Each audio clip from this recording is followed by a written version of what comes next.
You are calling us to follow. You are calling us to trust. You have seen all our tomorrows. Greater things are yet to come. You lead us to new horizons. With today's sermon in the series, Not One Failed Promise, Studies in Joshua, here's Senior Pastor Marc Rader. In Matthew chapter 5, Jesus says these words, "For you have heard that it was said, eye for eye and tooth for tooth. But I tell you, do not resist an evil person. If anyone slaps you on the right cheek, turn to them the other cheek also. And if anyone wants to sue you and take your shirt, hand over your coat as well. If anyone forces you to go 1 mile, go with them 2 miles. Then he says, you have heard that it was said, love your neighbors and hate your enemy. But I tell you, love your enemies and pray for those who persecute you, that you may be children of your Father in heaven." And then we read the passage in Joshua chapter 11 this morning, where it says in verse 20 of chapter 11, "For it was the Lord himself who hardened their hearts to wage war against Israel, so that he might destroy them totally, exterminating them without mercy, as the Lord had commanded Moses." Do you feel the tension in those two statements? You see, we sometimes get caught in this, don't we? Because we believe that God always acts in character. You've perhaps watched good acting and perhaps some poor acting. I think the distinction between the poor actors and the greats is that the greats are able to create a wonderful character and then stay in character the whole time. Not that we believe that God is an actor, kind of presenting some sort of loving front while actually being vicious and mean, but everything that God does, he does consistently within his character. And so we're left to think that somehow love your enemies and destroy them without mercy are somehow connected to one another. How fun is the Bible? And so one of the tasks that we have to grapple with is how these things are connected.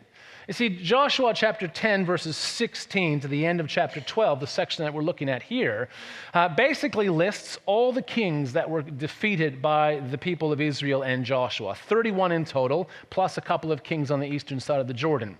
We're told that the people of Israel put them all to the sword. We're told that they totally destroyed them. It's mentioned several times, and that they do this at the command of the Lord and with his assistance. And this is where we end up struggling. So what I want to do this morning is actually try to grapple with that exact problem. How do we hold these two seemingly contradictory texts together? And the importance of doing this is twofold. First of all, if we have passages in the Old Testament that are too hard, we end up with a much smaller Bible, don't we? If we give ourselves permission to say, well, I'm just never going to look at Joshua 11 again, and that will solve that problem, soon we have a pretty long list of scripture we're not looking at in the Old Testament, and we end up forgetting what Paul said in Timothy, that all scripture is God-breathed and useful for teaching and training and rebuking and correcting and all of those things. So this passage in Joshua 11, the surrounding text in chapter 10 and 12, are equally inspired and God-breathed. But it also has the potential that if we look at this passage and we think, I can't solve it, and we just kind of sit with this bizarre sense that maybe God is cruel, then when people raise the question with us and they say, I don't have any time for God because when I read through the Old Testament, he's just angry and violent, and the New Testament he's loving, it doesn't make any sense. And we sit there and we think to ourselves, you're right. Well, we lose confidence, don't we, in the things that we believe. And so it's important that we look these sorts of texts full in the face, that we deal with what makes us uncomfortable and try, to the best of our abilities, to try to unpick a little bit of this knot. So we're going to have a little bit of a theological heavy lifting for ourselves this morning. I'm going to be referring to a number of themes and passages outside of Joshua chapter 11, kind of trying to see the forest, not just the trees, if at all possible. And this idea that God continues to act consistently is at the very core of this. How is this passage, how are these stories, how do these fit with the teachings that we find in the New Testament and Jesus? So that's our challenge this morning. Are you going to be with me? Oh, overwhelming support. All right. Well, here we go. I've reminded you on a couple of occasions over the last couple of weeks that Joshua chapters 9 to 12 is part of a conquest narrative. It's kind of unique in all of Scripture. And its uniqueness is fairly helpful to be reminded of. So there are plenty of other battles in Scripture, and there are actually some passages that are far gorier than what you would encounter here in Joshua 10, 11, and 12. But we don't have any other section of Scripture where there is such a concentration of battle imagery. So not only do we have this list in chapter 12 of the 31 defeated kings listed kind of one after the other, but we have in chapter 10, verses 16, all the way through chapter 11, this kind of breathless account of victory after victory after victory. There's this one long campaign, it seems, where Joshua and the people of Israel march to some place, destroy it the same day, march to another place, take 2 days to destroy that, move to a third city and do the same thing there. Everywhere they go in these kind of stylized accounts, we have this kind of breathless repetition of this destruction of everyone around. This is unique. And it's important to remember that this was not to be the military strategy of the people of Israel in any other circumstance than in the conquest of Canaan.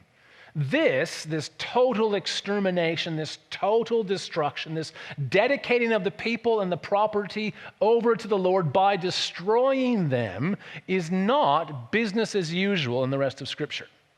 I think that's fairly important for us to recognize early on. And as I've mentioned over the last couple of weeks, this conquest narrative in chapters 9 through 12 is written much like conquest narratives would have been written anywhere else in the ancient Near East. The ancient Near East is essentially Egypt all the way through what we would now call Palestine and Israel and Jordan and Syria up until Iraq. In the ancient world, it was Egypt through Canaan and then into Babylon and into Persia. And when you compare some of the ancient conquest accounts, you find that there are some striking similarities. There's an emphasis on the activity and the actions of the gods. There's figurative and stylized language, and there's also hyperbole. Hyperbole is purposeful exaggeration to make a point. And we find a lot of evidence here that that was the case. And what we find is not just statements of hyperbole, statements of exaggeration, but we also find that there are, shall we say, glaring discrepancies. And I don't believe the narrator thought anything of it. And I don't believe anyone who read it thought anything of it either. I don't think they took the exaggerated statements as fact. Are you with me? I don't know if you've ever clicked on clickbait. You know what clickbait is? The bottom of a web page, there'll be 4 or 6 boxes with these sorts of one-liners. Some actor from some movie show, you would have no idea what he looks like today. Or 20 photos from history that will blow your mind. Right? I've fallen for them occasionally. I like photos from history, and occasionally I've clicked, and I have been generally underwhelmed at the photos that are supposed to blow my mind. But I don't sit there and feel to myself that I feel a little bit, I can't believe I fell for it again. But I don't think to myself, wow, they said that they would blow my mind and they didn't, those liars. Because it is meant to try to draw me in. It's meant to draw us in. And so it's a hyperbole to get me to click on this and go to these pages and see these underwhelming photos or whatever it might be. To some degree, the book of Joshua has done the same thing. There's hyperbole stated, but it's not meant to be taken literally. And we see evidence of that because there are things that are obviously contradictory.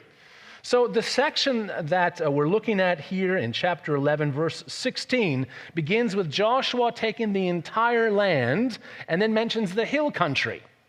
And yet, the passage in chapter 10, verse 16, opens with the destruction of 5 kings who had attacked the people of Gibeon, and therefore the people of Israel had engaged them in war. And of those 5 kings, led by the king of Jerusalem, 3 of the cities had been destroyed, but 2 were not, Jarmuth and Jerusalem. And we know for certain that Jerusalem was not actually conquered by the people of Israel until the time of David. Jerusalem is in the hill country.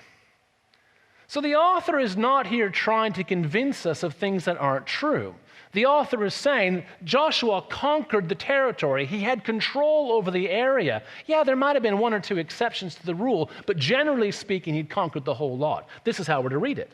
In the same way, it talks about the destruction of the Anakites. Did you read that? The Anakites are totally destroyed, except for the ones who still live in these 3 cities.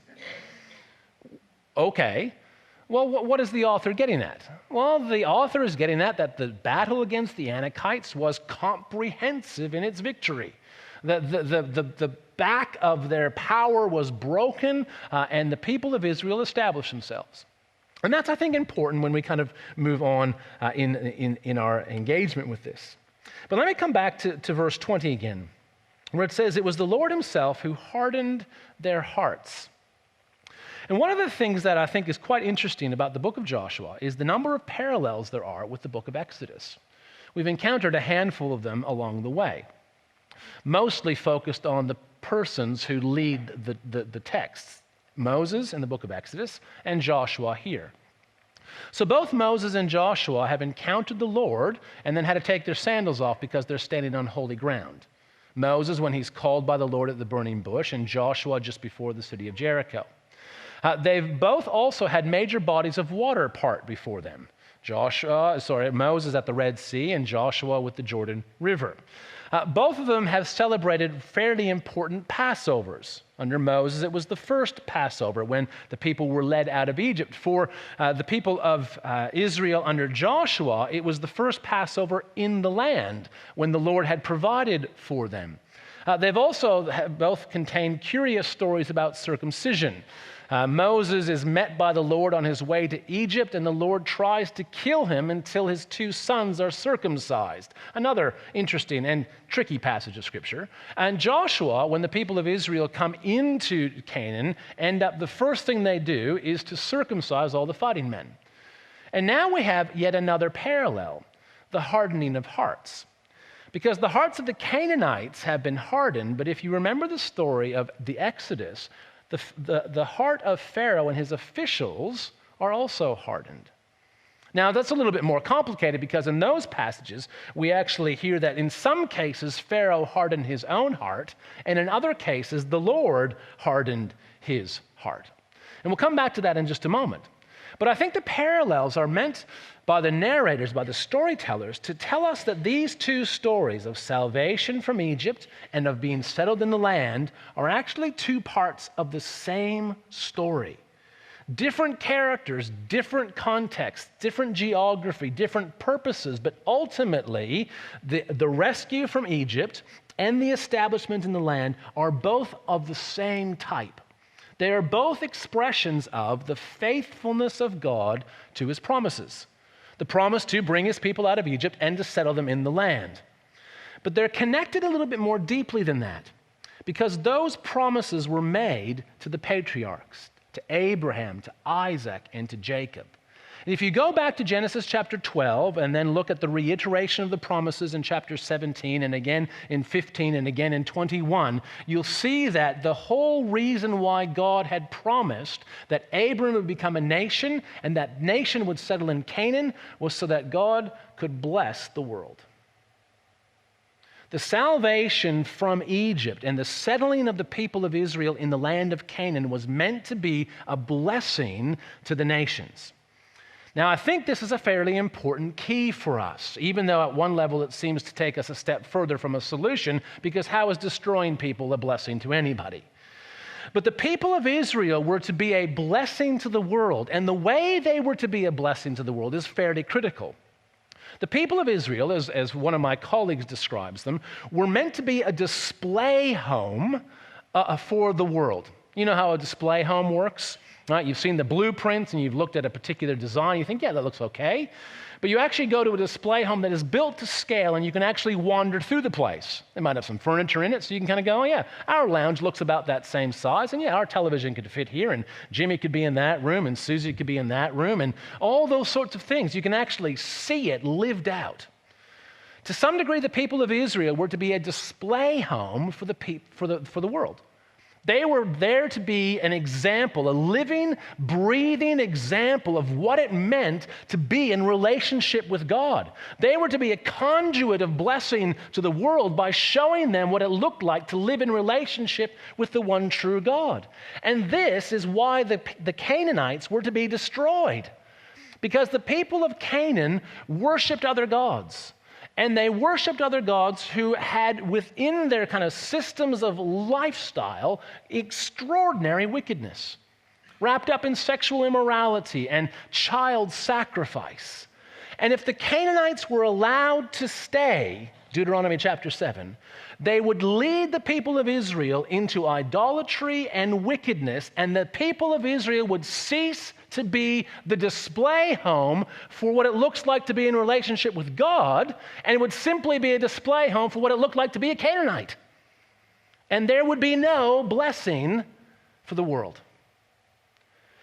The destruction of the Canaanites is not ethnic cleansing. It's not based on racial superiority. It's based on the faithfulness of God to his promises to bless the world.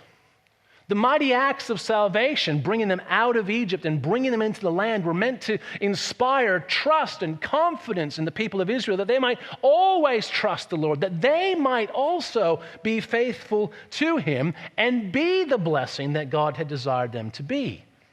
It's why the obedience of the people of Israel and of Joshua is so interesting to the narrator in Joshua. He continues to come back to their obedience. He continues to draw attention to the fact that they obeyed, that they did everything exactly as the Lord had commanded Moses.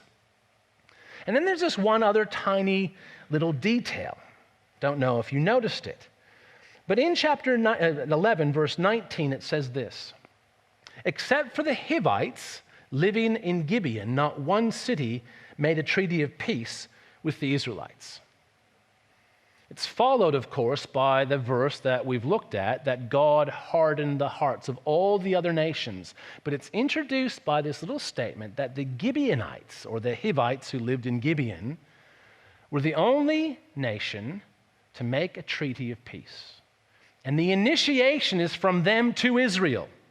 The implication is that every nation actually had the same opportunity to make peace with Israel. Because remember, chapters 9 through 12 opens with the deception of the Gibeonites. But the emphasis there is that it is the ideal conquest in the conquest narrative.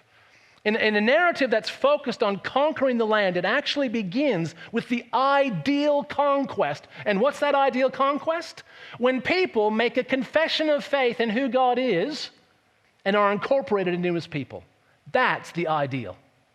That's the ideal. It's the same thing that happens with Rahab. The first Canaanite we meet places her faith in God and is incorporated into the people of God. This is what God desires, that they too might be a blessing to the nations around them. The nations are opposed to the things of God.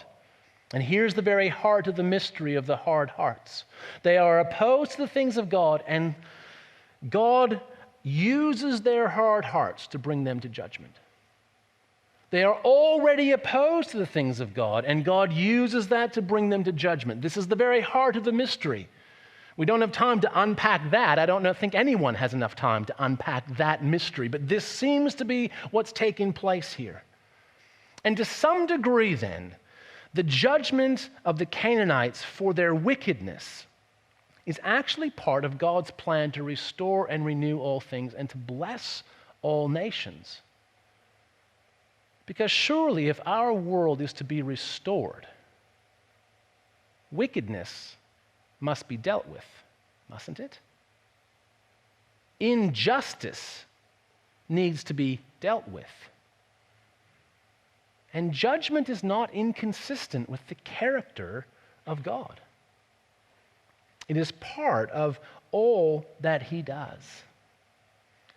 And so this passage, these stories about the destruction of the nations, about driving the Canaanites out, which contains some hyperbole. There were probably quite a few Canaanites who were left after these battles nonetheless. But this idea that the people were driven out is actually an extension of the faithfulness of God to his promises to bless the world in the same way that we are called to be a blessing according to Jesus. Now, things have changed. Things have changed. And we are no longer to hate our enemies, but to love them.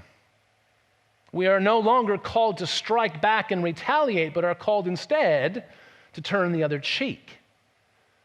But what underlies those teachings of Jesus is the same principle that underlies what we find in Joshua, that we are to be a blessing, a display home, a living, breathing example of what it looks like to be in relationship with God. The God who is the same yesterday, today, and forever.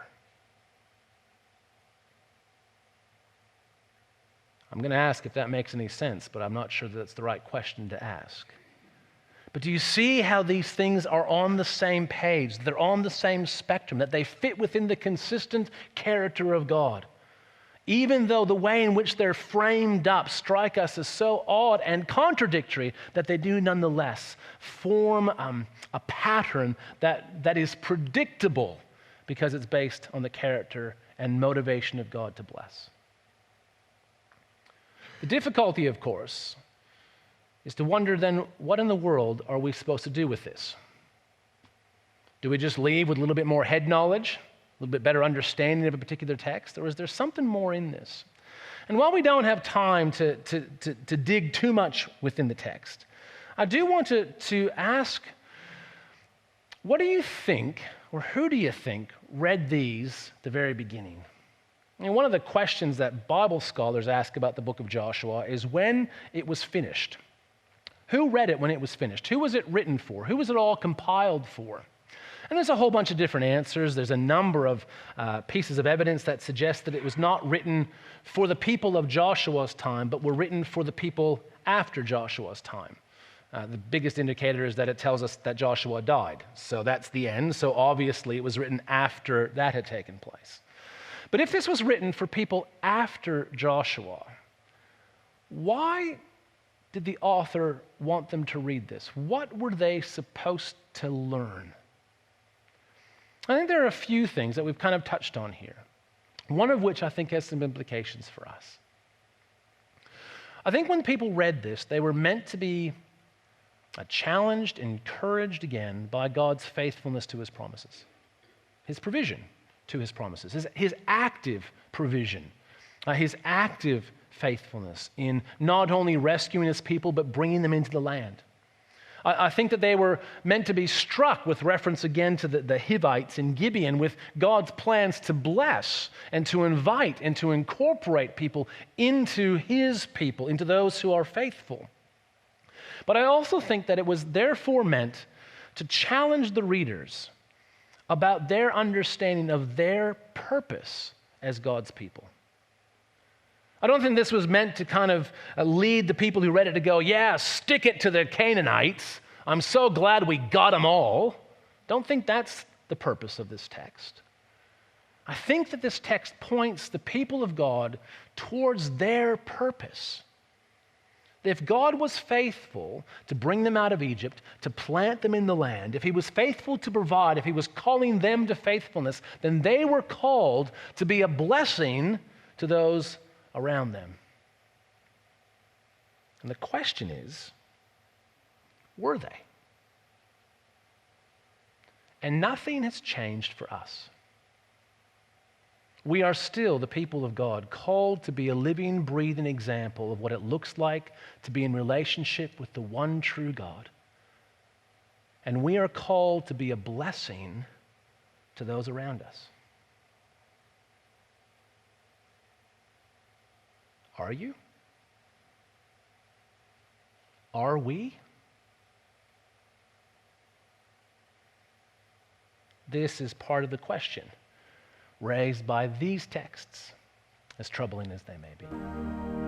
We hope you've enjoyed today's New Horizons program. You can download the companion study guides for each program from the Gymea Baptist Church website. Go to gymeabaptist.org.au/New Horizons. These are available for each episode, or you can download the whole series. Gymea Baptist Church in Sydney's southern suburbs is a contemporary evangelical church seeking to serve our local community and help them to know Jesus. At the heart of all we do is the desire to help people love God in all aspects of their lives. If you'd like to get in touch with us, you can do so via the contact page on our website or visit our Facebook page. The Lord always acts consistently with His character. So whether we're dealing with a passage in Joshua where the Canaanites are being destroyed, or we hear Jesus teaching that we are to love our enemies, these are part of the same God who's the same yesterday, today, and forever. Undergirding both the activity of Israel and the teachings of Jesus is the desire of God to bless the nations.